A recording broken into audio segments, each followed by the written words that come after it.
Beyond. We did it! Yeah, all right. There's that noise again. It must be another week that I'm still alive. Hello, everybody. Welcome to Podcast Beyond, episode 448.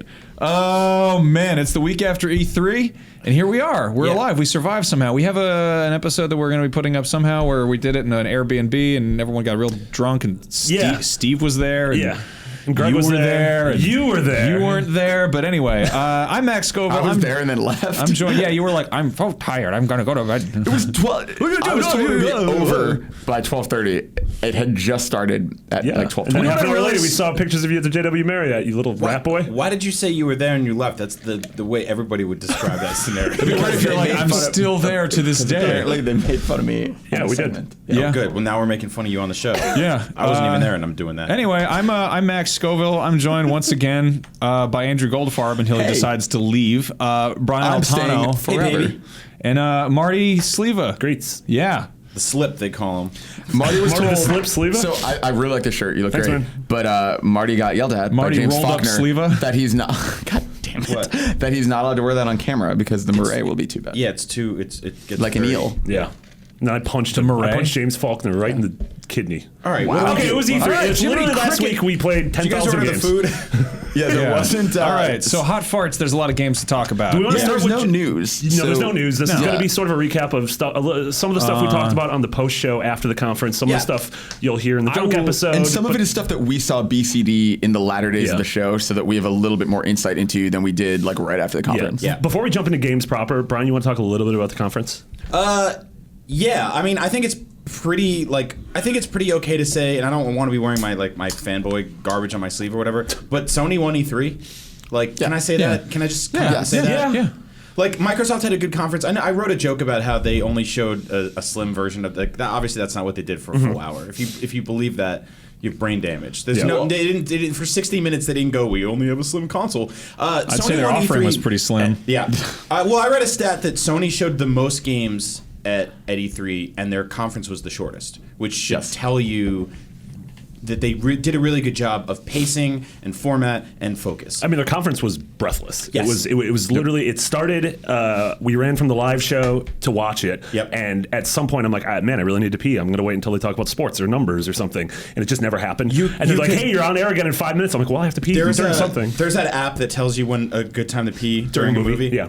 And I think if they ran the E3 press conferences through that app, every single one of them would have had 10 or 15 minutes where you could pee the Especially whole time. Oh my God, yeah. Or even Microsoft was just like, here's a bunch of people playing Minecraft. Remember that game? Sony was just like, they didn't even go to weird sort of like long-winded developer interviews. They didn't have a lot of like, they didn't do like celebrity, like, hey, it's Shaun White showing off his socks. They didn't do the thing where they showed like just a graphic of like a PS4 with a number next to it, where there was a price or a number of sold or whatever. Yeah, I mean, like, it's nitpicking, right? I think the very end of the conference, I thought it was a weird note to end on. I thought the Days Gone demo was a really weird after that. Like, any other conference, that would have been great. But, like, for that conference with that many big things, that was a weird I mean, there were so many other choose. things they could have ended on. Like, they could have ended on Spider-Man or Death Stranding. I think they should have ended on Spider-Man. I'm totally with you guys. It's sort of like, it was like a really good album where the last song's like, what? So and that's the thing, like, that demo... I can't help but feel like that was a contingency plan. Like there was something else they had lined up that just wasn't ready. I mean, so all the rumors, the rumors were that there was a Red Dead Redemption 2 reveal that was going to happen, but that it took place in a bar. Yep. And they removed it because of the events in Orlando, and then obviously got Days Gone to replace it. But then Sony straight up said, no, this has been content locked for months. And also like the Days Gone demo was a man mowing down mobs of people with an assault rifle. Yeah, freakers, whatever you want to call it. That's I hate that. There's never been a word that makes me want to play a game less. Yeah, just call them zombies. There's two. We'll get to that. There's two ways I think that rumor is dumb. Mm-hmm. On the one hand, I do think Sony. I do think that rumor's probably not true. I think the Red Sony. Dead one? Yeah, because Sony Adam Boyes responded on Twitter and was like, "No, this content's been locked for months." I do think it's true that was never going to be part of the conference. I also think it's that conference was locked for months. Yeah. I think that E3 conferences, like literally we've heard stories from people where like the night before an E3 conference the game gets pulled or added. Like those things are in flux. Well, so let's talk about that real late. quick, because one of the things that was the most impressive about Sony's conference was it was the least leaked.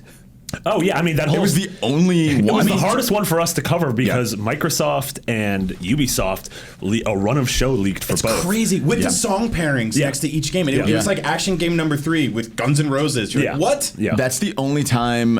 I mean, it's weird, right? Because it mostly just affects us because people watching it doesn't really matter. But like those are probably the 2 biggest E3 leaks ever. The fact that it was literally in order what was going to happen, that was crazy. And for news, it was awesome because I was like, okay, Marty, you're up next. It's going to be Dead Rising 4 or whatever. Like we knew it was coming. For Sony, every time we guessed we were wrong. Well, we had heard rumors of the Spider-Man thing for a while, but we got the developer wrong. Yeah, we all heard did. Sucker Punch. It's crazy. Yeah. I mean, we should go down the list because we have all the games. Really quick, I'll be amazed if we quick, get all these bullet points. Really quick before we go into games, I do agree. Sony was my favorite conference, but the big difference between Sony and Microsoft was that Microsoft conference was 90%. These are things you're going to play in the next 6 to 8 months. Yes. And then at the end, they were like, "This is the future," and they showed the Scorpio. Whereas Sony's was, "You're going to play The Last Guardian in the next 6 to 8 months, and then here's stuff you're going to be playing in 2017, 18, and 19." And I talked about this before on the show about how 90% of the games that were at Sony's E3 last year haven't been released yet. That's crazy. I would say a huge chunk of the games we saw today in a year, or at E3 in a year, still won't be out. So and that's exactly it. And I think that's last year's that's E3. a big thing. Like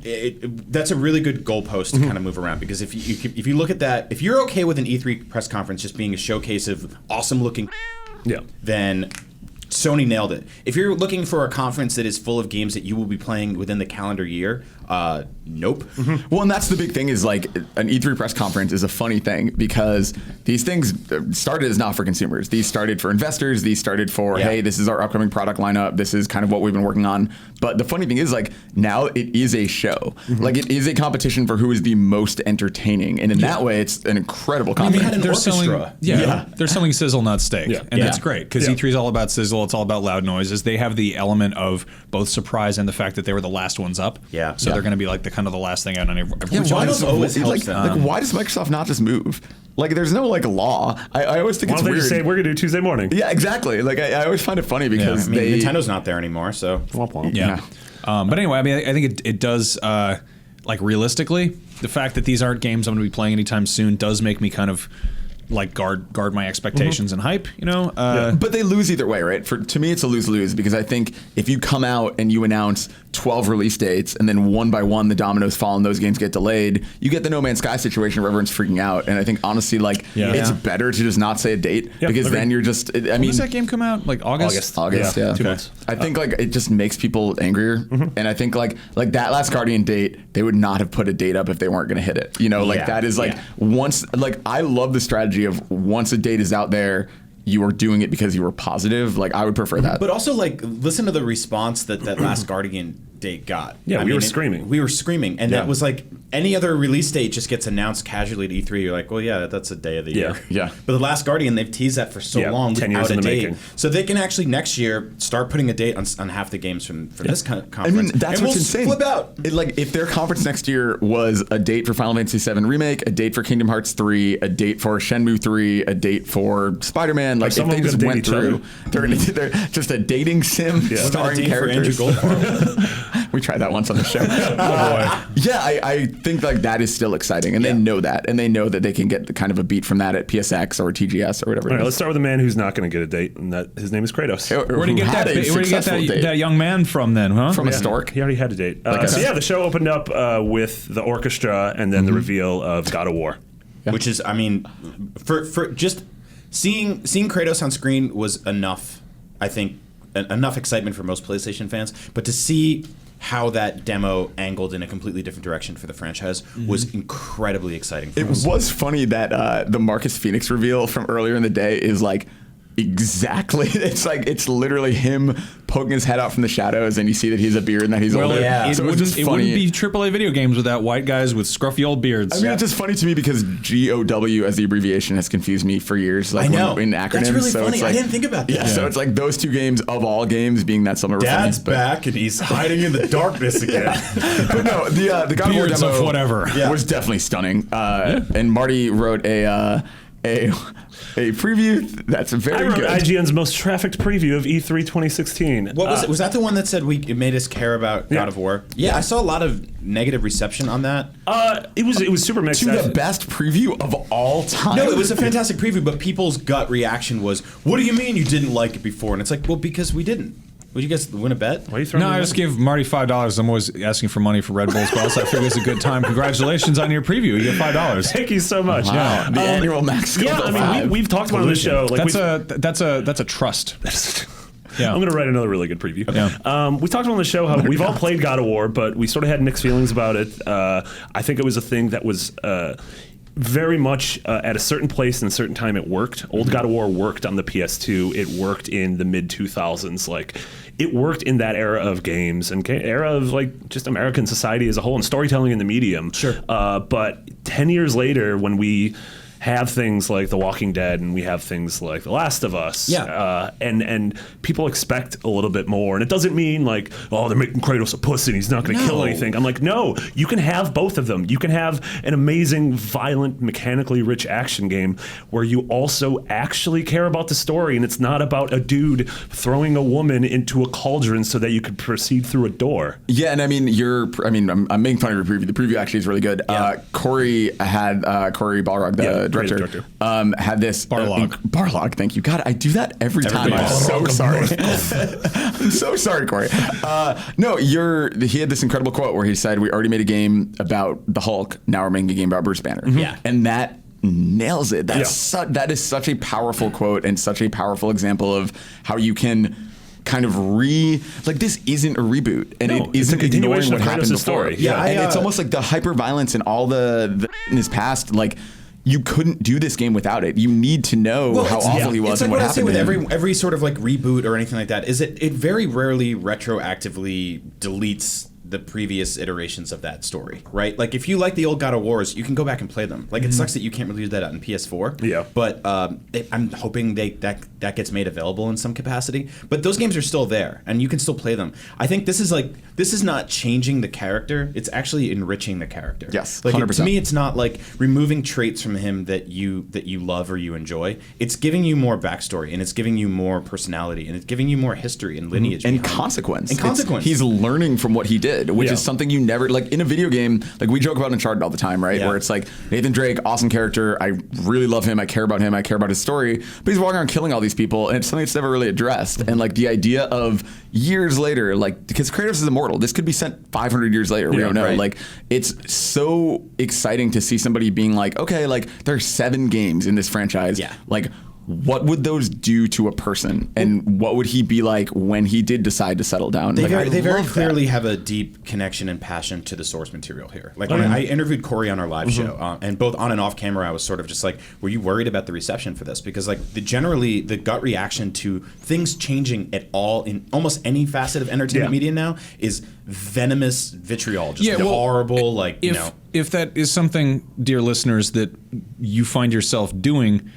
Stop for a moment and realize that we wouldn't have Christopher Nolan's Batman movies if somebody hadn't decided to move past like the Adam West Super Friends age. Yeah. You know, like media has to grow. or stopped at Joel Schumacher Batman. Yeah. You know? Or any of your favorite comics. Yeah, it's like they would all just be I think- golden age forever. I think if they nothing were changed. looking at like the Call of Duty trailer and the Girl Ghostbusters trailer, and they're like, "Oh, we're gonna be the next ones. People are gonna hate what we're doing with this thing." And that's not the case. I think there's been a very slight outcry about this, but for most people, I think like I've said before, just go back and play the old ones. They're still there. Yeah. So and I'm he's super also excited said about they've this. said like, hey, this game's gonna be filled with crazy huge set pieces where you're climbing monsters, but they didn't want to show that because like we're the dudes we made all the God of War games. We know how to do that. Trust us, we're gonna do that. So we want to show you something different. Like it's still hate gonna be- elephants. We want to kill them. It's still gonna be violent and visceral. You saw that he in the ripped the thing's trailer. tusk off, and I mean, they people were pulling out all the hidden gods in that trailer. Oh, There's you think think like Loki might be in the background? there's so and much stuff the in there. Midgard serpent. Yeah, there's also, a lot of really like, cool stuff. I talked to him about sort of the kind of like Tomb Raider approach of making these kind of open world environments that funnel into more story driven kind of like hallways and then back into like fields and stuff like that. I think that's fascinating. Yeah, I think I that's love a that. really cool way to tell a story. And you guys were talking about how that game doesn't break, right? There's no cut. It begins. So what we saw is they said it's the beginning of the game, although the beginning of the game is going to be handled a little bit differently. Like, this is the beginning of the game that they tried to compact into a 10-minute story for the demo. So the game is going to sort of start where I think the kid going in and seeing Kratos, and the game will never cut from beginning to end. So you imagine it's going to be one continuous, whatever, 10-hour journey. Will the game start with the kid's mother dying? Because it's heavily implied in the trailer. Oh, no. The whole game is about who is the kid's. Yeah. They're not naming the kid, or they're not saying who the mother is, because I think it's some important thing. One of my theories was that Thor, or the kid is Thor, and that Kratos is Odin. Awesome. Yeah. And, God, that's so cool. Yeah, I think there's going to be some major and like they're really smart about how they're layering in mythology, because I don't think like those games kind of beat you over the head with it, but I get the impression this one's going to be a little bit more subtle. And even like we saw the BCD, and they were like, yeah, like if you look closely as you're going through this area, like if you watch that demo, because the BCD was just the E3 demo that we saw, but a little more bit. extended. They were meandering a bit. And they pointed out that like there's a point where you fight the troll. It's like the big action set piece. If you look, there's like sort of a backstory that's told totally through environmental stuff there, where as you're going, there's evidence that there was a fight, and there's evidence that basically there were men who had captured these trolls and were stringing them up and torturing them and killing them. And that's why the troll only has one tusk. When you come upon him, he's already beaten up. Yeah, and like if you go back into the woods, you can see there's like all these like trees that are knocked down, and there's like corpses and blood, because one of the trolls essentially escaped and wiped out all the men. And by the time you get to the later area, he's like waiting and looking to clean up if there's anyone left. Yeah. Wow. Yeah. Damn. Can't wait. Yep. Yeah. My only like shortcoming about this is after Skyrim and The Witcher, like I feel like the whole kind of Norse environment, it's going to be hard to impress me with it, you know, just because I've seen so much of it. There was a rumor that they were considering doing ancient Egypt for a second, which I really hope we get at some point. Yeah, I mean that's the rumor for the next AC. So it's like you might scratch that issue a little bit. I want to fight a man with a dog's head.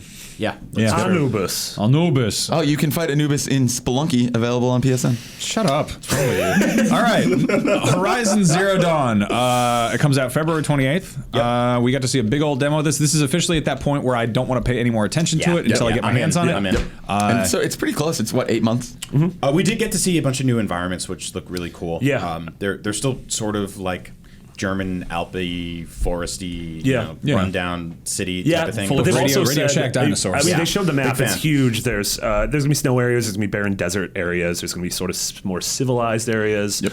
That's what I'm excited about. Am I the one who got a chance to play it? I think so. Yeah. I watched in that little area behind the booth. I just watched. And so they said the game is very open. You go through a tutorial, and then once you're sort of out, they're like, you can follow the core storyline just fine, or you can find any of these little settlements, and each settlement and each tribe has its own story arc they can go through. So it's sort of like Skyrim with the covenants or whatever they're called.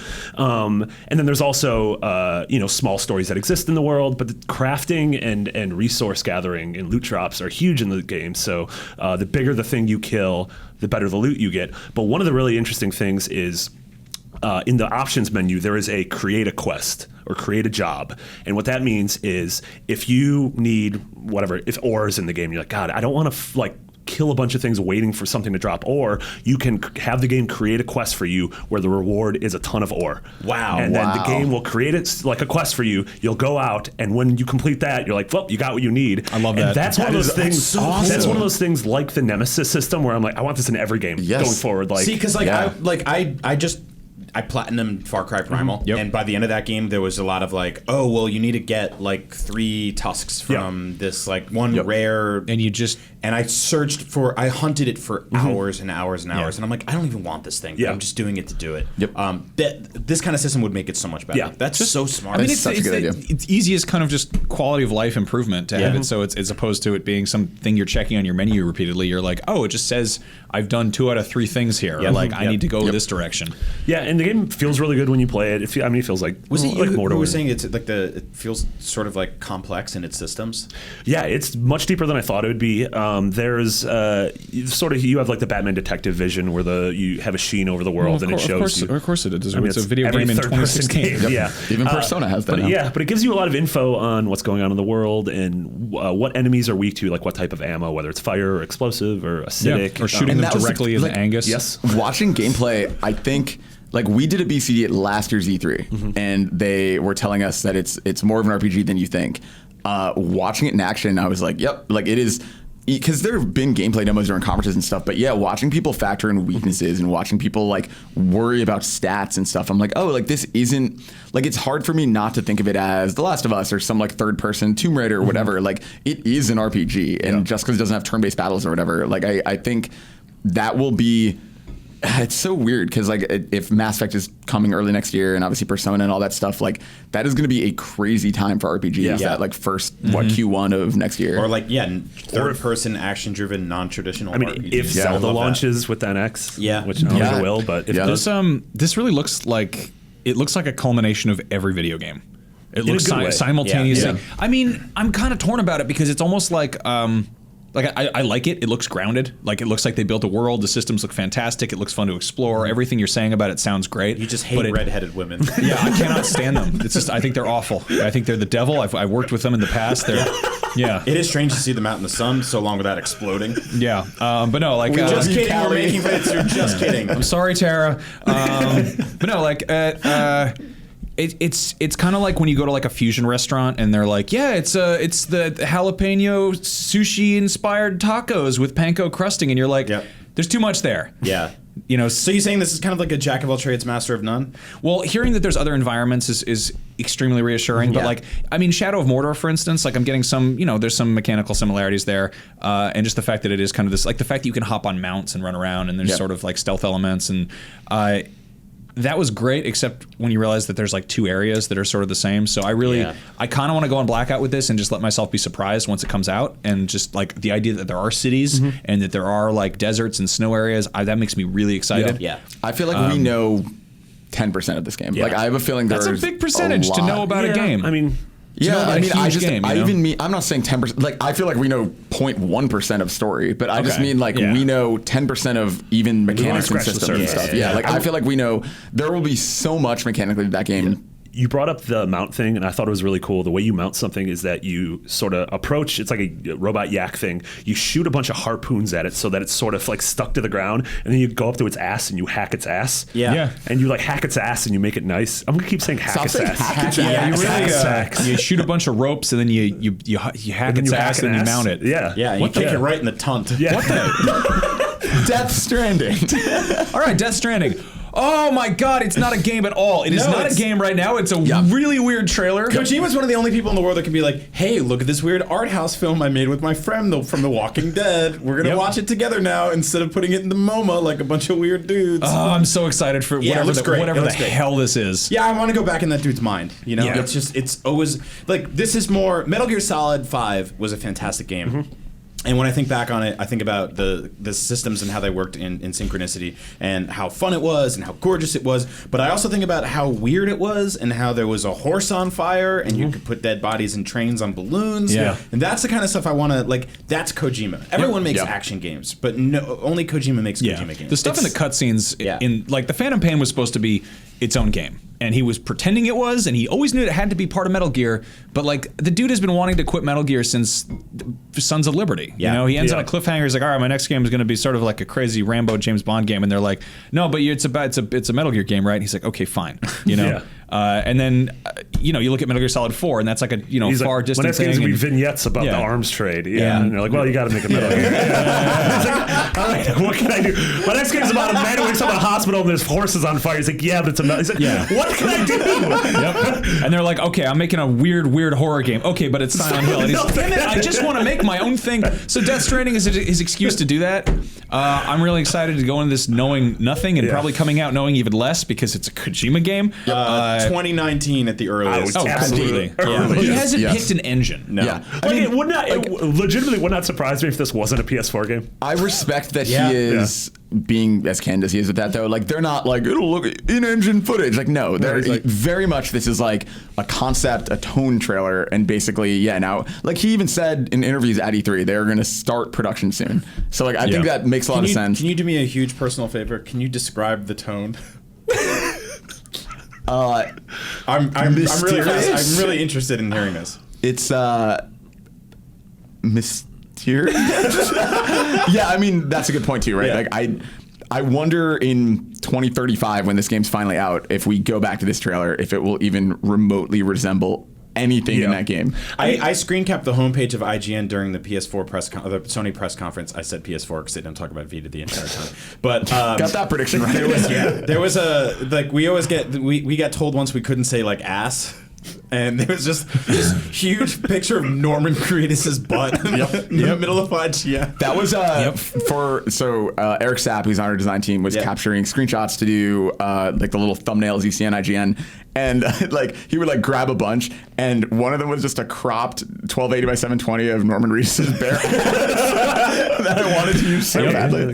He holds that babby, and then it puts paint fingers all over him, and then there's 5 ghosts in the sky. So there's a lot of stuff in there that's totally like that is very familiar Kojima themes. Yes. He's got environmental disaster, which is something he's been playing with since 2. Yep. Yeah. He's got spooky babies, which is something he likes to screw with. There's some body horror there. Squid ink spaghetti is hanging everywhere. It's old pastas. Whales, because whales are huge. Yeah, Moby There's Dick. that whole Captain Ahab thing. I mean, remember when it was Moby Dick Studios? Yeah, and there was. And it did like were there whales? I forgot about there was that. a There's a whale. bunch of dead. Oh, that's right. Sea life. Yeah, and we talked about it on our post show. Crabs? I did a Snake. That's a jungle mangrove crab. What do I do? Do I fight it? Do I stab it in the face? I did a rewind of the trailer where like it just sounds like I just took a bunch of peyote beforehand. Yeah. I was like, this is why the trailer is an allegory for his career. And sort of by the end of it, I'm like, it seems right. Yeah. There's a 5 everywhere. There's a beached whale. He's crying because he ripped his own baby out of himself, and it disappears because Konami took Silent Hills away from him. There was that thing on Instagram of him drinking out of the Konami tears mug. Did you guys see that? I feel like that was fake, but I really liked it. The mug's not real because no one print a logo sideways like that. But still, that was awesome. Yeah, I mean, the guy's free and he can do whatever he wants now. And we got that, I think, we got that trailer 7 days after Konami revealed their latest in pachinko cash-ins, which was the snake eater pachinko machine. Yeah, that what was it? Like this gorgeous cinematic. It's running on Fox Engine. Like it looked so good, and then it was just like a pachinko machine. Awful. Really, awful really awful. But Speaking of other trailers that sort of probably weren't in game, but were also super cool, Spider-Man. Yeah. Probably my favorite surprise of the show. Oh, yeah. Even with the rumors, I'm so excited for a new Spider-Man game, and that trailer, like, very obviously, even if it's in-engine, like, not gameplay, but man, there's so much hidden in that trailer, and like, I'm not a Spider-Man comics guy at all, but one of the biggest things, because there's like Oscorp signs and like Daily Bugle and all the stuff you'd expect, but one of the big things is apparently there's a villain called Mr. Negative that seems to be the villain. It's his guards. There's imagery all over with his name. There's all this stuff, and honestly, is he just the internet? Yeah, he's a commenter. I love the idea of a Spider-Man game where it's not Green Goblin. It's not Kingpin. It's not Doc Ock. Like the idea of, hey, let's do something interesting with Spider-Man. Yeah, sounds awesome. Also, Insomniac's perfect for. Also, I'm so excited to fly around New York City. That is my favorite city in the world. It's going to look so gorgeous in that game. Playing the old Spider-Man games were some of the most fun I've ever had playing. Spider-Man 2 on PS2 is probably still my favorite open world game. Yeah, my favorite part in Ratchet and Clank was first of all pretending I was playing a Rocket Raccoon game. And second, the part where you're just in this big open area and flying around in a jetpack. And I was like, this is like just that traversal. And like if they're putting that into a Spider-Man game and it looks half as good as Ratchet and Clank did, but it's about and even Spider-Man. Sunset. I guess the thing is, if anyone who doesn't have an Xbox One, the 3 biggest things you're probably missing out on are Ori and the Blind Forest, Rise of the Tomb Raider, which will hopefully be getting soon, and Sunset Overdrive most especially, which is Insomniac, and the sensation of movement in that game and of like the build of power, and by the end of the game, the fact that you can traverse the entire city without ever touching the ground. It's all about wall running and bouncing off patio furniture. Physics, like very Spider-Man if you think about it. I've never played a game where I understood more than ever, like I can jump right here and make it to there. Like I understood distance. I understood like what I would die on and what I wouldn't. There's a sort of like a rhythm to your weight in that game. Yes, that makes totally. a lot of sense. Where it feels like the momentum actually is calculated to your actions and to the character. And a lot of games are just like a jump is a jump no matter how you jump. But that game, there feels like there's a push and a velocity to it. I guess it's exciting because like Spider-Man 2 nailed the web slinging, and the guy who made it actually made a Kickstarter based solely on that later. Doing that. But no game since has gotten it right. Called Rope Shooter. Yeah, Spider-Man 3 didn't do it well at all. And then the Amazing Spider-Man games, which actually is on iPad and everything else, is maybe the closest. That's also on Vita, but it never felt right. And I think Insomniac can get it. I'm really excited about this just because it's the first Spider-Man game. I guess there were those ones that were like, there were the movie ones, the tie-ins, and then there was like Shattered Dimensions, and there was the Ultimate Spider-Man one. Ultimate Spider-Man was the last one that I remember being like, oh, this actually looks like comic books, and it looks like it's kind of doing its own thing. It's not strictly trying to tie to any source material. I'm really happy this isn't somehow branded. Like I'm really happy this isn't MCU branded. It's not Homecoming. This is totally its own thing. It's its own costume even. So what I think, I don't like the costume, but screw it, whatever. I think some of the, I'm almost positive there'll be others you can choose from. Oh yeah, no, if they don't throw Spider-Gwen in there in 2016, 2017, 18, whenever this comes out. So really quick, the last thing about this, Andrew, you want to go a little in depth on sort of Marvel gaming as a whole? Yes, yeah. The other really exciting thing about this was they announced it, everything went up, and then Marvel.com put up a blog post where they kind of casually mentioned, oh, by the way, this is like the first big push from Marvel Gaming, which is sort of rethinking our brands. And Polygon did a really interesting interview with kind of the head of that about what they want to do. And the only two we know right now are this one and then Telltale's Marvel game that they announced last year, but we don't know what it is. They said we'll be finding out more this year. And actually, Marty, you'll have a feature coming of kind of what we'd want to see from certain devs. But it's really exciting in that like the MCU was born out of, hey, we gave away our rights to Fox and Sony and whatever. Let's do our own. And Marvel Studios is all internal. Yes. And if they can do that for gaming, like they'll farm it out to devs, obviously, but like if they can own their brands and really like be as good as what this looks like, that sounds amazing. And the MCU has done such a great job of pairing superheroes with incredible directors and talent, like getting people like Shane Black and Joss Whedon and James Gunn. And then you look at like, we see the casting and everyone for Black Panther and we're like, holy crap, this is perfect. Yeah. So to imagine that sort of thoughtful care and actual want to have a good product really in games. Like licensed games were a joke. We've talked about it on this show forever. Like licensed games for so long were an afterthought and a cash-in joke. Like especially a lot of Activision stuff. Whereas with this, think about like the Silicon Knights X-Men game. You know, like think about like that era. I've never gotten so angry in a preview event. Right? I went and saw that and I was like, I don't want to write about this because it's going to be hard not to just also like completely. I worked alongside Greg Miller for years. He's one of the biggest Spider-Man fans I know. Every single time a Spider-Man game would come to his desk, I would watch the excitement disappear from him. You know, because it would just be like, this is going to be it. This is going to be the good one. They're going to bring it back to its roots. No, it's gone. We're finally going to swing the cranes. It's the Sonic cycle. Have you ever seen that? Where it's like everyone, it's like, oh man, they're making a new Sonic game. Oh man, his friends are in it. It's just like that, like forever. The best I could hope for Telltale is that like I'm kind of burnt out on Telltale games. Like it really I want to give the new Batman like a benefit of the doubt, but like it doesn't scratch that itch for me. The best thing I could hope is that it's a Matt Fraction Hawkeye inspired game, because I don't know if you guys have seen that comic, but it's like the most gorgeous.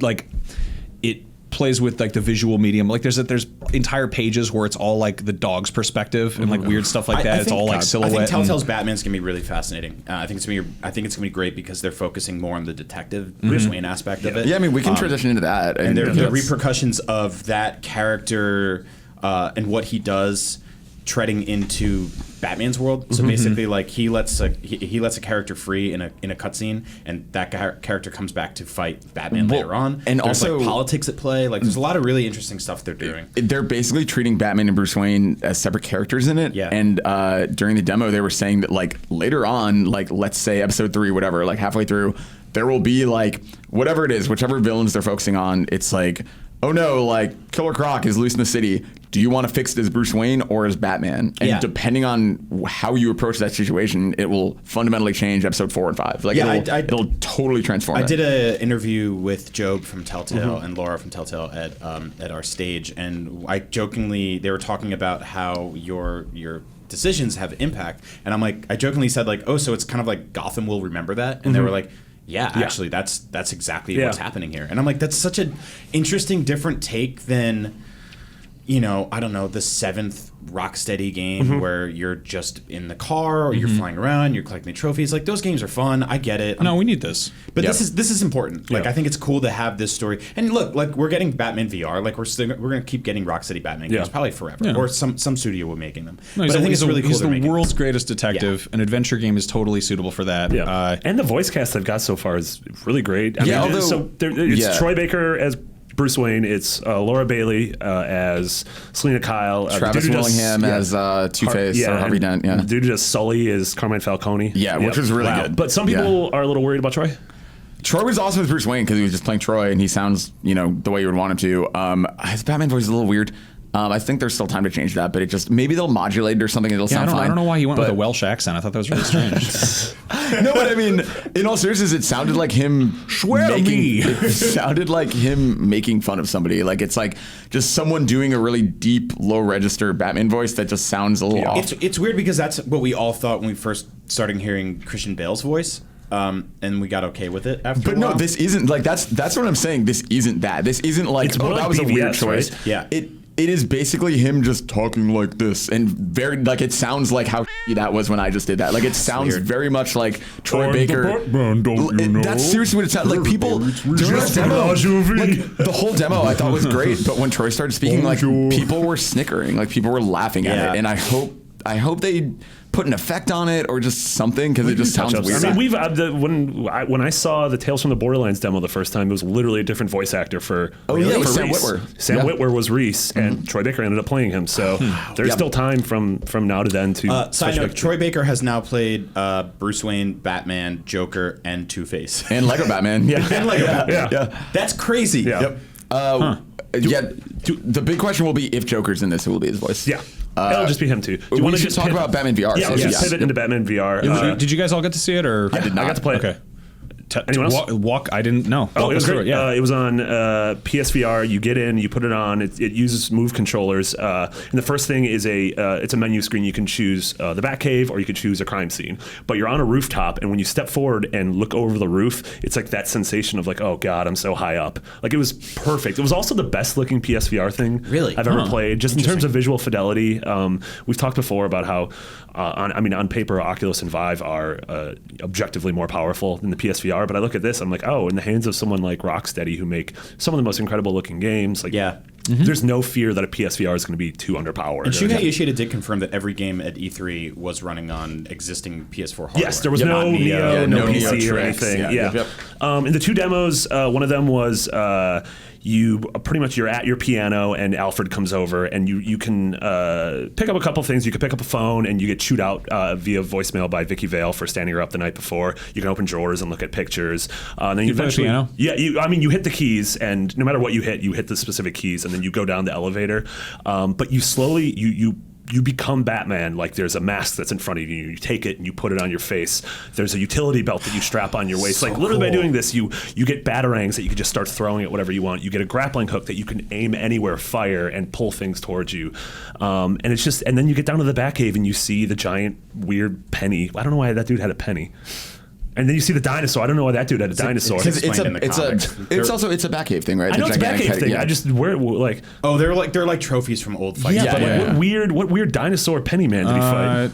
They explain it in the comics. Yeah. They actually the animated series did it penny? on it too. The penny's Two-Face. The dinosaur was from the Museum of Natural Turok. Yeah, he just stole it. Yeah. He's like back when Batman went through that weird crime spree phase where he just stole things. This belongs in a museum. You literally stole it from a museum. He has a couple of Pollocks that he stole, and a couple of just beautiful classic old paintings. Yeah. But then the second part of it was a crime scene investigation where, without spoilers, a character gets murdered and you have to recreate the crime scene and find out what happened. And you use this weird method of fast forwarding and rewinding time as you rebuild what happened. Oh yeah, that was in that was also in the next game we're going to talk about, which is very strange. But yeah, and so you're rebuilding this, but the way you move is you're not physically moving around the environment. There's a series of nodes that you hop to. So there's 6 spots you can hop to across the alley and up in the catwalks and everything. And it's all about observing this. Like this was the world's greatest detective portion. Like those things in Arkham Knight where you're trying to solve a murder mystery. It was that, but fleshed out more. Right. I like that a lot. Yeah, and so you're looking for fingerprints and you're trying to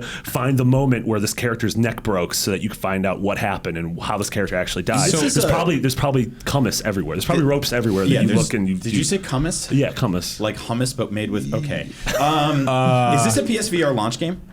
They said this year. I don't think they specifically said. Okay. So launch I would assume so. That's pretty exciting. So when you look down, do you see your bat feet? You don't see your bat feet, no. Really? So? Yeah. No, why? Do you know he's wearing sandals? Like a weird dude. And he's wearing shorts? Yeah. That's the weird thing about Batman is he only dresses the top half of his body, and a lot of times he just has like a hang and wangus down. One of the scariest things that Batman does is he just doesn't, he's just naked from the waist down. And criminals are a cowardly and superstitious and homophobic breed, so, you know. Yeah, they don't like it at all. So let's talk about another cool detective adventure, which is Detroit Become Human. Mm-hmm. Yeah, this was just what they showed behind closed doors was kind of an extension of the E3 demo. Mm-hmm. So it was basically you're Connor, you are an AI, like you're not a human, and I think Cage said you play entirely as androids in this. You do, and that was the cool thing about the BCD. Is that you're playing as this android named Connor, who is like an investigator, hostage negotiator, whatever. And it's that same scenario where you're going out to the patio. The dude, God, what was the term for a deviant android is holding the daughter of the family hostage. And basically what this explains as you're going through and finding clues is that there's evidence that he was being replaced. So that father of the family, there's all these pictures of him with the daughter growing up and he's an integral part of the family and blah, blah, blah.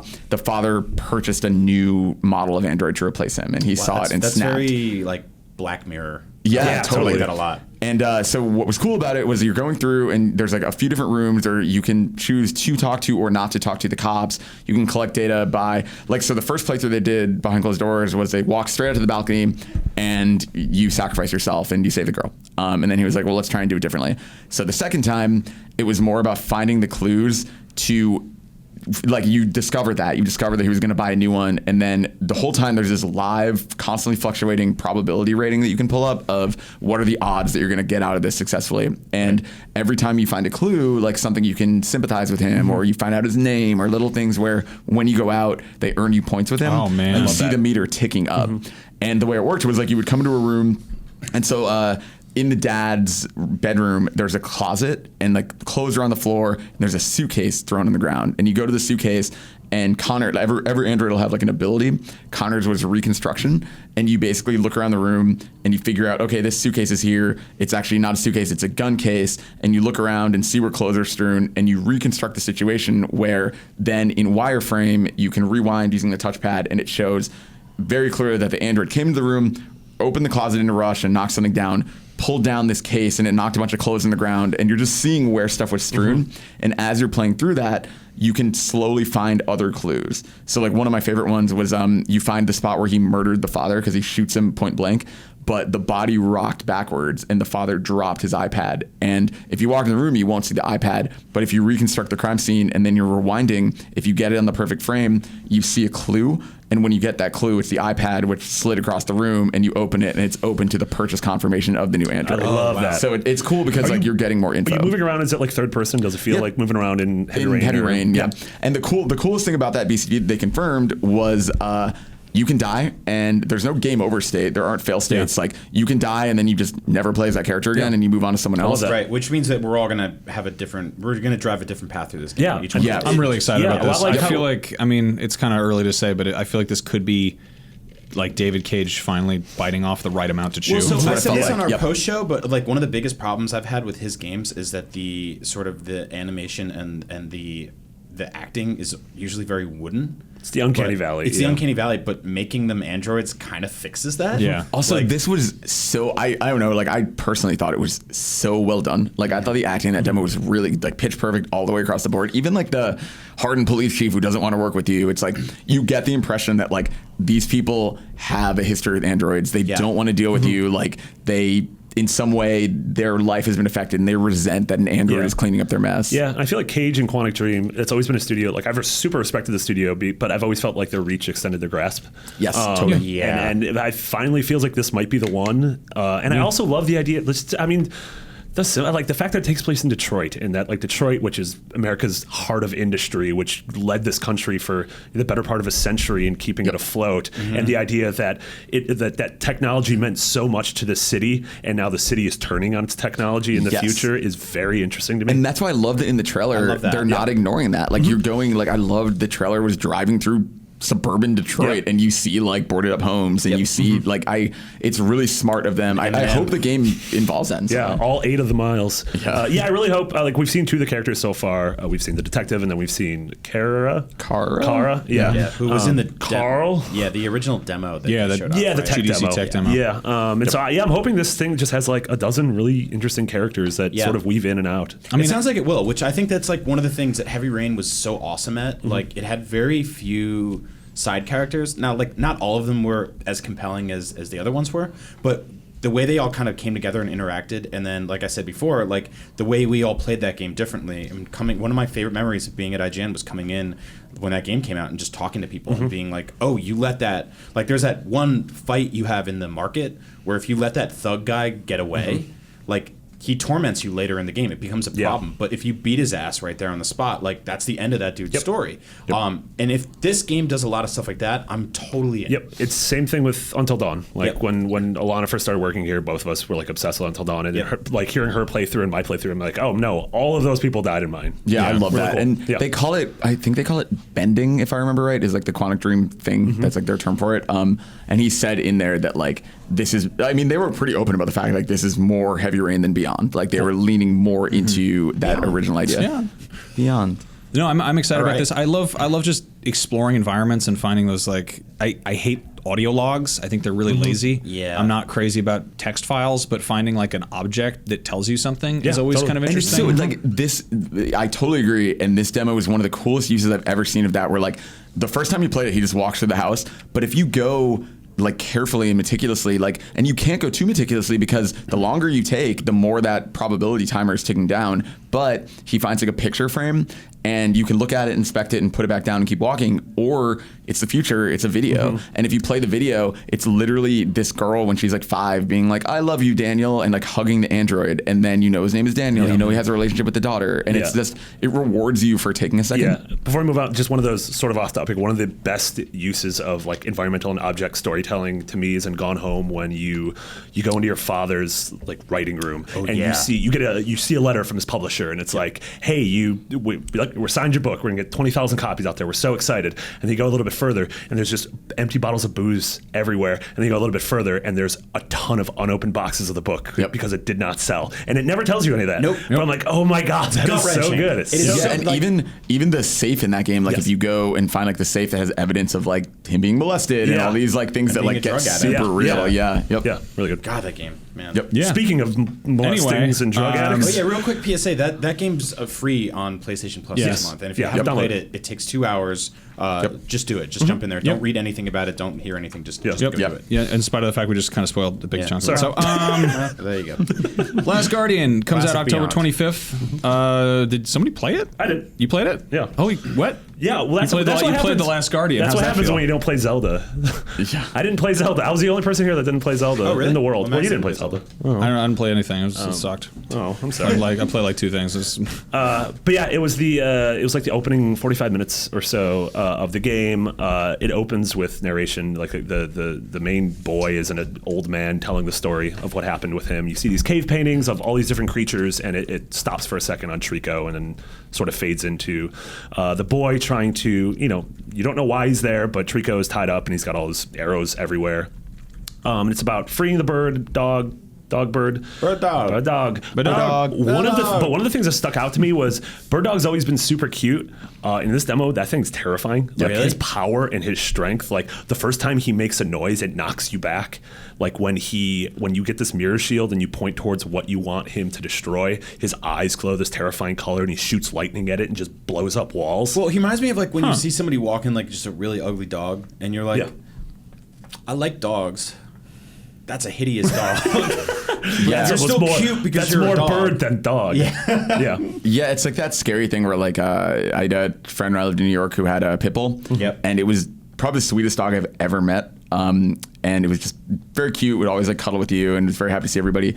But there was a night when I guess someone broke into his apartment, and he said that dog like probably would have killed that guy. Like it was barking, like she was tied up next to his bed, but like he said like he had never seen her that angry, and she went into like full on guard dog mode. And it's that scary thing where like that guard dog. It's that scary thing of like an animal can be cute and friendly and love you, but also is capable of like unbelievable destruction. Also, birds are terrifying. Birds are very scary. I don't like birds at all. Just horrible creatures of the sky. But dogs are great. Dogs are real cool. A lot of the puzzles here were the stuff we saw at the demo last year at E3. I won't go into too much just to avoid spoilers. Yep. I'm super excited that this game is coming out in a few months. I think it's absolutely gorgeous. It's very everything in the world fits in its art style except the kid. Yeah, which we've talked about. I love that. Which kind of makes weird. sense. The kid looks like he's from a town in Wind Waker. Yeah. And he's just like this. What is it, like chiaroscuro or whatever drawings? Like he just pops up into this game. Chiaroscuro. Is that who Forrest Whitaker plays? In Rogue One. Didn't you have a theory about that, or was that Justin? No, I thought that maybe it's intentional and that the kid is from, this is representing the fact this kid is from another world or another place. Just like the kid Nico was, just like and there's the multiple girl bird dogs now. There's now multiple bird dogs. Yeah. You don't know, like one of these bird dogs is going to die. There's bird dog and bad dog. I like the story of a dog bird. I like the story of like the boy and his bird dog, and knowing that there's multiple of them is like a little less interesting to me. Because it means that a bunch of them are going to get just bite the bullet, fall in that hole. I'm excited to play this game. Yeah. Yep. I'm excited to like not talk about it much more and just play it. October 25th. Yeah. Movement feels a lot like Eco and Shadow, for better or for worse. It feels realistic, quote unquote, which is also a little weird and like you're not having fun. You're just kind of like. But I cannot wait. Like, this is by far it's gonna be great. Yeah, Shadow of the Colossus and Eco are on PlayStation now, so if you have that, check those out. Give them a shot. I will say I tried playing Eco again recently, and it doesn't hold up that well. Yeah. The static, the sort of like non-static, slightly movable camera is very awkward. The camera's not great. Yeah. But it's still, I reviewed it for one-up when the HD collection came out, and it's still. I think it's still worth checking pros out. are so much better than its cons. I feel like for me, I think Eco is great. I think Shadow of the Colossus is a masterpiece. Yeah, I think that is like that separation. Yeah. There were also a couple, just mentioning it's early, but there were a couple pretty savage frame rate hits when I played it. But we're still a couple months off. All right, well, fingers crossed. Days Gone. This one, Sony Bend, they have a game. We did it! Yeah. The very first thing I did the second that logo came up was tweet at Colin, who has been asking about this for 5 years. It's so Marty and I both saw this behind closed doors as well. Eric Jensen was there leading the demo. Very nice man. Podcast man listener. Yeah. And I Shout think out to Eric. I think this game technically is gorgeous. I think it is that weird.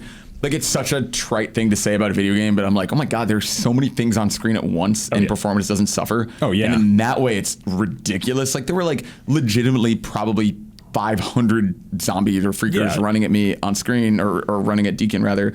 The thing I'm concerned about with it is that like there's a lot of zombie fatigue out there. A game like The Last of Us stands because I care so much about the characters.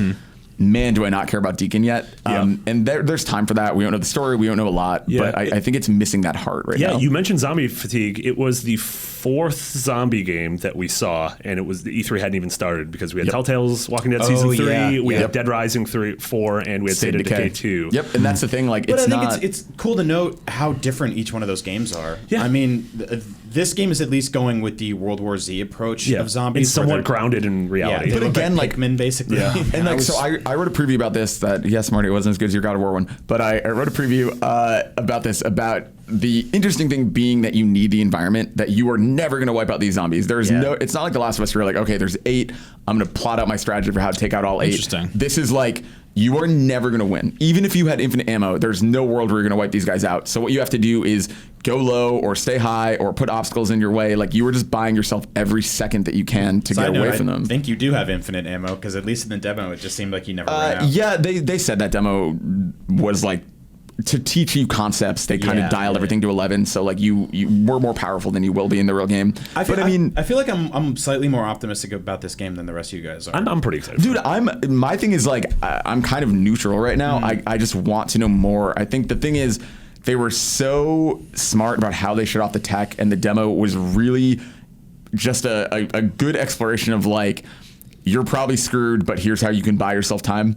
But the thing is, like, I only want to buy myself time when I have a goal, when I'm like, even Dead Rising, like, I make fun of Dead Rising, but it's like the games where you're trying to save your daughter and find her. Dead Rising makes fun of Dead Rising. But it's like at least that hook, the core story hook of like Dead Rising 2, trying to get your daughter the injection she needs so she doesn't become a zombie. Like, those things keep you playing in a weird way, or the time limit, or whatever it is. I think we just don't know what those are yet because No, that's what I'm saying. a Exactly. character-driven, story-based, open-world game set in Portland, the Pacific Northwest, which I think is great because that's what Bend is too. And it's kind of like when Sucker Punch did Seattle. Like they know that city better than anyone. Yeah, that's kind of what I started saying. I have no doubt those things exist. We just don't have them yet, and it's hard not starting with that because, like, again, like I get the tech, I get everything, but like until I know that, I don't know why I care if Deacon escapes. Yeah, I was almost more impressed by the story trailer near the beginning of the conference. Yeah, that was like the VO and Deacon talking about his life. Sam Witwer, right? Yeah, it's Sam Witwer. Yeah. And then hey Sam. Yeah. 2 mentions this episode. And then the actual demo I thought was an impressive tech demo. I liked the fact that there's Last of Us mild crafting things where you combine two things and you make a cool thing. Yeah, we saw him make a Molotov cocktail. I think it's literally the exact same interface as The Last of Us. Which I'm totally fine. Like they did just fine. I think we were saying that earlier. That was the thing though. I totally agree. The story trailer was rad. The demo, I like the demo. I think it's like there's a lot of good stuff there. It was just a weird note to end that conference on. Yes, I agree with that. I mean, for a conference that started with an orchestra, it seems weird to end with a guy on a roof shooting mobs of like just a fountain of human beings. Yeah, and they're not zombies. That's the weird thing. Like they're still alive. Is they the have whole a brain thing. virus, which is very Last of Us. Yep. I mean, I feel bad comparing this to The Last of Us so often, but there are a lot of comparisons to be made. Well, in lieu of that game getting a proper sequel anytime soon, I think this is going to be nice to fill that void. If Naughty Dog says, "Hey, we are making Last of Us 2," it'll be really weird to see those both of those games side by side. But also, like, and we were talking about the release dates earlier. They didn't even say a year for this. So this is like, I think this is a game that like maybe we get next fall. Maybe there's a lot left. I mean, like I was saying, comparing this to Microsoft's conference, all of those games at Microsoft's conference, and even probably the hardware, are going to be out in 2017. Yeah. Most of them out late 2016, early 2017. I'm not surprised if a handful of the things we've talked about are 2018 and beyond. I would say just going down the list real quick, like God of War is probably a 2019 game. No, Yeah, 19. no, I think so. I think that could be next fall. I think so. I think it'll get a February 2018 release date. Yeah. And it'll get delayed to fall 2018 or like February 2019. I think it gets a like September 2017 release date and then maybe slips to like February 2018. Okay. I mean, but I again, definitely think that game. I would love to be wrong. Here, And we'll all be yeah. dead by the time Death I mean, Stranding comes and out. also don't forget that like they outed that game as being in development at PSX 2014. So it's it's not like they just specifically started. said they've been working on it for 3 years so far. Yeah. So I and think that they game have a lot more work to do. Yeah. But I mean, coming out next year is still a lot more work. That's 18 months of work. Like I still think that I think that's an next fall game. Okay. I mean, I would love to be playing this game next fall. Yeah. Man, My guess is February 2018 at the earliest. if that is a 2019 game, it's so weird thinking about, like you're saying, like what happens in between. Because like Horizon is a great example. That was a fall game, got delayed to February.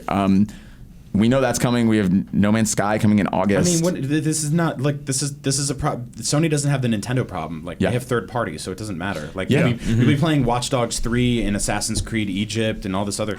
Yeah, and that was Battlefront last 2. year. Like the system won on the strength of Battlefront and Fallout and all of the things that people were just buying more on PS4. Yep. I think the real question is like which version of PS4 are we playing these games on? Yeah. Like, that's a good point. Our generation's dead. Yep. Yeah. That's boy. crazy. What's Man. left? With 3 left because we did Batman and Yeah. Telltale. So you want to talk about the RPGs really quick? Yeah, real quick. Final Fantasy was at both conferences. Man, there's no garbage can over there. You just threw it in the corner. just into the abyss. The Xbox conference demo was a Titan boss battle that it was kind of hit or miss with most people. I don't think it really. I think it started really it strong really- and then it just kept going and you're like, okay. It was hit Yeah. with some people. Really, that demo was. When you I like that watch demo. when you watch a different playthrough of that demo, a really clean playthrough that's being played really well, the demo's cool. Yeah. So what happened there? I mean, that was. I think it was just tough. Really It was, I weird think it was showing just for that playing game. on stage and tough. And nerves Jason from and- Kotaku noticed if you go back and watch the press conference footage, there's a very clear moment where it seems like they're stopping the live demo and switch to pre-recorded footage because like there's a single frame jump where Noctis like moves back, which is totally fine. I mean, people are very upfront about the fact that like a lot of the time they have a backup demo or they're playing it backstage or whatever. Yeah. I think. That footage, I don't think wowed people, but then the footage during the Sony conference Was really and then cool. the flying car footage they The released. flying car thing Yeah. is the Yeah. part where I'm like, okay, I'm sold. Yeah. Stop. Yeah, yeah. Your car essentially turns into an airship, and it turns out this open world. You can just fly wherever you want and land wherever you want. And they tease that during the Uncovered event, but now you see like just the scope of how high you get. That it is basically your airship in this game. Very cool. It's so Very cool. cool. Also, there's the VR stuff. Yeah, the VR stuff. I didn't see it. I heard it. I Was don't give a kinda, crap about fighting that monster, but you can ride around that woman in that car. Yeah. And you can just like, And you're be like, playing- oh, we're in a car together, madam. You're playing as Prompto, which is kind of the goofier. He's the guy who almost looks like Baby Cloud. And he's the guy who takes pictures, and then when you go camping at the end of the day, he shows you what the pictures are. Sort of like the weird dude in Could be a lot Mr. of Pickles. butt photos. I like the idea that there's that scene where he's just doing selfies in front of that horrible monster. Yeah. And I'm like, that's such a one of my favorite things about Jurassic World was just sort of like, hey, there's amazing happening right in front of us, but it doesn't matter because I have a phone. I get to look at that instead. It was really awesome just to sort of be like, I'm bearing the lead here. It's me in front of a monster's butt. Yeah, they do. The anime is actually really funny with that too. Like that's like in Brotherhood, he's doing a bunch of that. Yeah. And then you can have your Persona minute. Yeah, Persona was there. We saw uninterrupted gameplay for the first time. In all seriousness, like that game is so pretty. Like, and the style stuff is really cool. Like, those games, Persona 3 and 4 are PS2 games, and so it's really crazy seeing that weird next generation feeling of like, oh, like towns are populated with hundreds of people and the school hallways are crowded and there's so many smart things. You accept a mission early on in the footage they showed us, and you're in a classroom, and rather than just some stupid prompt popping up on screen, it literally, like magically as though by a ghost, the chalkboard behind you says mission start, and then when you accept it, it like erases, and there's smear on the chalkboard, and like there's just so much style to that game. It's so smart. We saw job system stuff. We saw all kinds of cool battle changes in battle now. Because like the whole motif of the game is that you're thieves and that it's like a prison thing as developer. Never seen Max more poor. And I'm sorry. No, I love that this makes you happy. That's why I'm also really excited about it. I have a preview about it. Read it there. I think Max's problem is that he gets this excitement at home with his fiance, and then he gets it at work from you. So His other fiance. his work husbands. literally probably buying a second PS4 just so I don't have to fight over it with Jen because she's going to be so hooked on we have this 8 game. months, even until February. But yeah, it's Final I put Fantasy up in a the thing. meantime, so. It's on IGN's call. Persona 5 is dripping with style. You can read that, or just look at my Twitter where I just babble about Persona constantly. Resident Evil was probably that was one that had been rumored for so long, but was another just cool name brand to have pop up in the Sony conference. And also the biggest thing is it's out in January. yeah, January 24th. And you can play the demo right now. You play the demo right now. Have you guys played it? Yeah. Lana and I got real saucy and played with that. It's spooky. It's super derivative of PT and of what's the other one? Outlast. There's a couple really cool mechanics in there. The VHS thing, especially. Yeah, there's this whole part where basically like, and I think it's a really nice alternative to the whole like, let's go to the crime scene and rewind the footage. You have to track down a VHS cassette, which are the scariest form of electronic media, and then you pop it in, and then suddenly you're playing as the camera guy who shot the VHS. Yeah, which is great. And it's so cool because you're like, if you go around and you pay attention to the environment, there are all these cues of like, things are sort of different. This thing got moved since the VHS was shot, so maybe after the VHS, I need to figure out what was going on. Yeah, there's also that's like really the smart. way you're filming things, the characters get mad at you for not like. I was just sort of gawking at all the details. Whereas your producer would be like, hey, what are you doing? He's like, dude, catch up with me. Yeah. And I could imagine it was really funny because I played it like I shut off all the lights in my apartment and my wife was asleep in the other room, and I played like the first 90 seconds of it and then put the controller down and picked up my phone. I was like, hey, has anyone else played this? Like, I just want to make sure my friends are talking to me right now. It's pretty spooky. Yeah, it is because it's pretty spooky because everything in a flashlight beam is pretty spooky. Yeah. I hate how just completely mired in familiar tropes it is. Yeah. Like, okay, it's a gross old house. Like PT was scary because it was a totally like normal apartment. It felt like a lived-in home. Yeah. Here's the thing, that at just least, happened to be a little bit decrepit. At least they're horror tropes and not Resident Evil tropes. Like one thing that seems really smart to me is that like, yes, we've seen a lot of horror, but at least it's horror. Like this seems to be, at least from like the press conference footage, because I haven't played the demo yet, it seems to be at least returning it to horror. And like it sounds so stupid, but like Krupa from our UK team went and played it, and and he was like, "Oh, they confirmed that there's still herbs in it." Yeah. And it's like it's so funny that like that was actually interesting that there's still little franchise staples. Yeah. Because it doesn't seem like there's Umbrella Corps. It doesn't seem like there's. So you find a photograph, and if you look, the Umbrella Corps logo is on the side of a helicopter. It Interesting. has a couple endings. It still has some mysteries. There's like a finger you can find, and no one knows what you do with the finger. I'm actually bummed about that. This sort of felt like when you break up with someone for a while and you run into them again, and they're like, "Oh, I'm different, I swear." And that's why I'm surprised they're back in their old routine. Because the rumor was a reboot, and when I was when the hoping for that. 7 came up on screen, I was legitimately surprised.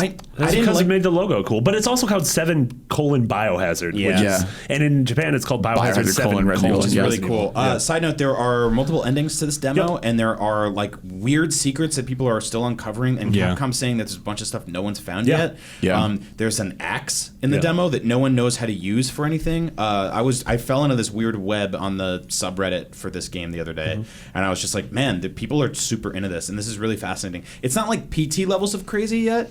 But there's a lot of stuff in there to unpack. Yeah. If you just fly through the demo, chances are you might feel a little unfulfilled by it, as I did. Take your time the second way But through. yeah, take your time second way through. play with it. There's One a phone you can explore. use in the upstairs area. Yeah, that has 3 different messages on it. So weird. Very weird. Yeah. One really quick thing we should touch on is that so the other big thing with this is that it is full game, played on your PS4, or you can play it in VR. Yep. Yeah. Did anyone play it in VR at E3? That seems nauseating. it- I and read spooky. that it's very difficult to that moving around in that game is nauseating. We both played The Kitchen, Yeah. which is a game where you're sitting in a chair and a the woman same comes dev in team. and screams at Yeah. you. It's pretty much the same house. Right. I mean, it is almost. They almost said the kitchen is sort of canonical. Yeah. Seems with like this. it, yeah. The demo starts Yeah. with like a file logo basically. Yeah. saying, And I don't know. literally, if you go back to the kitchen demo logo, it's identical font and everything to the new RE7 logo. The big issue that VR is having right now is that movement in it is incredibly difficult for some people to handle. Like some brains are just not wired to handle it because your mind is saying, I'm here, I'm looking around, I'm in this room. But the way your mind communicates with your body when you actually use your legs and everything to walk and that rhythm and that frequency of that is not translating well to VR, and people are getting incredibly nauseous. Yeah, It's I mean, my it's the favorite inner ear thing. Yeah. It's my favorite example is Steve Butts, our editor-in-chief, and I don't say this to make fun of him because I did the same thing. He was playing Job Simulator on Vive in our demo room, and in that game, you're in that job, you're at a desk, and he picked up a coffee mug and he dropped it on the ground, and he physically bent down to pick up the coffee mug and reached his hand out to put his hand on the desk while he bent down, and then just literally fell over because there isn't actually a In his desk mind, there. the desk was in front of him, and Yeah. he was in a giant blank demo room. Yeah. Yep. Yeah, I mean, this is it's going to be really interesting once more VR stuff is out in the wild. I know we're basically lab rat. Yeah, I feel like the whole node-based thing is the way it's going to go. Like Yeah. Batman VR, the way you hop between specific set points, it's the same thing in the Psychonauts VR. That demo. teleporting thing, Yeah, right? I think that's the way it's going to go. Fallout VR was doing the same Yeah. thing. I was talking to Jared Petty about that. I mean, he tried that demo at E3, and it was basically just hopping, just transporting everywhere. Yeah. Yeah. We'll see. So we still have a ton of stuff to talk about. Do you want to save indies and then EA and Ubisoft maybe for next week? Because I have a feeling next week's also going to be relatively light in terms of news. I think so we got through all the do big you want ones. to just hop to rapid fire? I will say real quick, as someone who pre-ordered PSVR and wasn't really sure why, that sizzle reel of all the PSVR games. Side note, I don't really know when that ended during the show. It just sort of like... It ended with Call of Duty, which was confusing because we were like, is this still a VR game or is this just But that really made me go, oh man, I'm glad I pre-ordered this thing. It's not a garbage. There's no... Stop Hey throwing man, things. mine was just an empty can. There's like a bunch of ice in there. You're gonna make a mess. Horrible. You're gonna get rats in here again. Anyway, we go every week. We go on the Podcast Beyond Facebook group. That's facebook.com/group/Podcast Beyond, and we ask your questions. Go to clouds.com. That clouds.net. And this week we got a bunch of great ones, all about E3. Fabian Lopez asked, do you think the PlayStation games announced will all be delayed? You can't delay something that doesn't have a release date That's true. because it's I mean, really far off. That's legitimately. I mean, that's kind of what I was saying before. Like, that's why they didn't do I release mean, dates. Horizon and Last Guardian could be the only things that could be delayed, and I don't think they will. I think if they Resident Evil delayed might. Last Guardian, I think it Resident would. Evil might. Yeah, maybe Resident Evil. Yeah. Garyman Garrett asks, any Vita games on the show floor? Nope. There were. Wait, yeah. Yes, there Callie were. Miranda played five of there them. were Psychopaths and Yomawari at the NIS booth, and God, there was one other one. They're at third parties. But I mean, literally none in Sony's booth, none on stage. I had a running joke with the God of War devs when they came by to do our show that I was going to start giving people $10 for every time I heard a dev say the word Vita. I'd give them $10. The only one they said it once, and then I said it once to them, and I was like, no, it just cancels each other. So that was the funny thing is that NIS had Psychopaths and Yomawari, and there might have been one more. Yep. We're in a meeting room, not in the show floor. I think possibly literally the only one I saw on the show floor was Square had World of Final Fantasy. But that is the only big Vita game that I think we know of. Chris Thorne says, did you talk to anyone at E3 or at a party after that you gained a new respect for? That's a really good question. Yeah. Brandon Jones from Easy Allies I got to catch up with him for the first time for a couple of moments at E3. Just really wonderful, genuine dude. Like, go support the stuff that those guys are doing over there. And also Andrea Renee. Yeah, Andrea Renee is awesome. All three. I don't know. Did you do one of the press conference reaction things for Access? No, I didn't do that. He did most of the post shows. So I did Sony with her. I think you did Nintendo, and you did Yubi. Yeah. Sure. Anyway, point being, like, I have so much respect for her. She's awesome. Yeah. She did our IGN Access conversations for the press conferences, and go back and watch those because she just, like, I thought did a really good job of, like, finding the key points from each of them, and she's wonderful. Yeah. And I met Bernie Burns at our party, and he was Bernie's incredible. Yep. I had a conversation with the creative director of Watch Dogs 2, and it just, I'm incredibly excited for that game, but they really just get it. Also, all the devs, like, that was the first time I met Corey. I met a bunch of folks from Rocksteady who listened to the show, and like everyone I met who listens to our stuff, which boggles my mind that the people we respect who make the things that allow us to have our jobs also listen to this. It's so cool how cyclical that is. Sorry about that ham episode. Yes. But yeah, Alana and I went to play Sea of Thieves. Like, Rare is probably our favorite developer of all time, and everyone from Rare knew who we were, which is just mind-boggling. It's so cool. I think legitimately, like, again, to mention your preview, Corey's quotes and everything Corey said about God of War, like, as far as this question, that is someone who I'm like, I didn't understand how well you knew your own games and characters, and that, like, he was so insightful, so smart. David Cage also, I think it's easy to kind of poke fun at him, but hearing him be so excited about this world, I thought was really cool. He's a lovely man. I've interviewed him once before, and I got to have him on the show floor, and it was like, it was weird because I think he, like, either he was just being very polite or he knew who I was, which is always kind of a weird thing to be like, you made video games. I like talking to a microphone. Like, that's a stupid thing. I don't born in France. He knows everyone born in France. And then, no, it was charming to talk to. I also got to talk to Cliff Bleszinski, who, nice. I don't know, we've had like bickered on Twitter before and stuff, but he was like, we just, sat down and, BS'd about his game, and it was like, it's really cool. He's a guy who really cares about what he does, and I mean, both these guys, I think everybody at E3 kind of cares about what they do because it's fascinating. But Max and I had a weird 20 minutes where within 20 minutes I interviewed Suda51 and he interviewed Cliff Bleszinski, and I'm like, could you imagine, like, us telling each other this like 7 years ago? Killer 7's one of my favorite games of all time. Like, it was just super surreal. I love doing it. I used to play Unreal Tournament in the homeroom. It was weird. You had a weird teacher, dude. That's a real problem there. I'm gonna get made fun of. I should also mention Shigenori Sojima was there. He's the character designer of Persona 5, and he created everybody from 3 and 4, and it was cool to meet him. Even if you put us to sleep. If you sat in that chair. Tommy Ratliff says, what was your favorite memory from your very first E3? My first day at IGN working with any of these people was at E3, so that was like just getting shot out of a cannon into a wall. And shout out to Jonathan Dornbush who had that this year. Actually, it was we were in the E3 war room, and it was the last day, and everybody was busting their asses, and Steve Butts was there, and Steve Butts was just an editor at the time. And Matt Casamassima got up and said, hey, the internet cut out in here. And everyone was like, we can't work. And Steve stood up and just yelled at the top of his lungs, everybody is working for the weekend. And I was like, this guy is awesome. And I started laughing so hard. I'm like, there's this camaraderie here that I've never seen it anywhere I've ever worked. Like, I worked jobs before this, and it's just seeing everybody come together was so special and so cool. So that's probably my favorite memory. War room stuff is the best. Like, there's pictures of it, like, honestly going live on a post show or a pre-show or writing news, and just everyone sort of watching conferences together and geeking out together is awesome. I tweeted it at the time, but like last year, the moment they announced Final Fantasy VII Remake, and you felt the war room freak out. This year there were like a dozen moments like that. You can take the temperature on, like, that's a really interesting, like, focus group, honestly. You can take the temperature on the games industry at that war room during any press conference. When the entire room's laughing at something, that's not, like, we're not aping each other. We're doing that because we all feel like that's stupid. When we're cheering and clapping, like I remember last year we were watching the Mario Maker stream,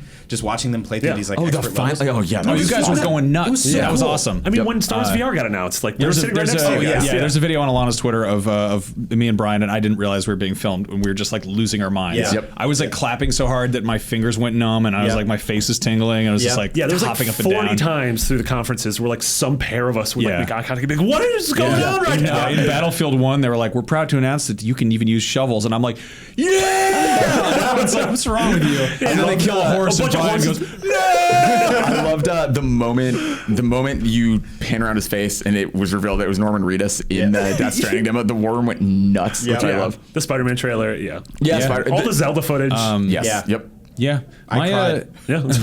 I'm not lying. I have tears in my eyes. My first E3, to answer this question, I got to meet Sean Baby, whose website I read growing up. Like that was kind of my first exposure, aside from I guess on websites really. I mean, I go to IGN for walkthroughs and stuff, but for like the Godfather of video game comedy, basically. Yeah, pretty much. Yeah.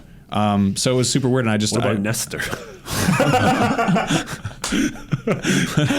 But yeah, like I met him at a party, and I was like totally just freaked out and like just completely fanboyed and was like, oh my god, this is the coolest thing ever. And he was like super nice, and I was like, this is pretty cool. And then I don't know, here I am, like this is my 6th E3, like it's just weird how it creeps up on you. Like, oh hey, this is my 5th. This was my 8th. This was my 9th. I met Cliff Blazinski at my first E3. I was with Will Tuttle, who works at Xbox now, and Tal Blevins, who used to work at IGN. And we're just walking down the street, and all of a sudden Cliff's there, and they started talking to him because they'd known him for years.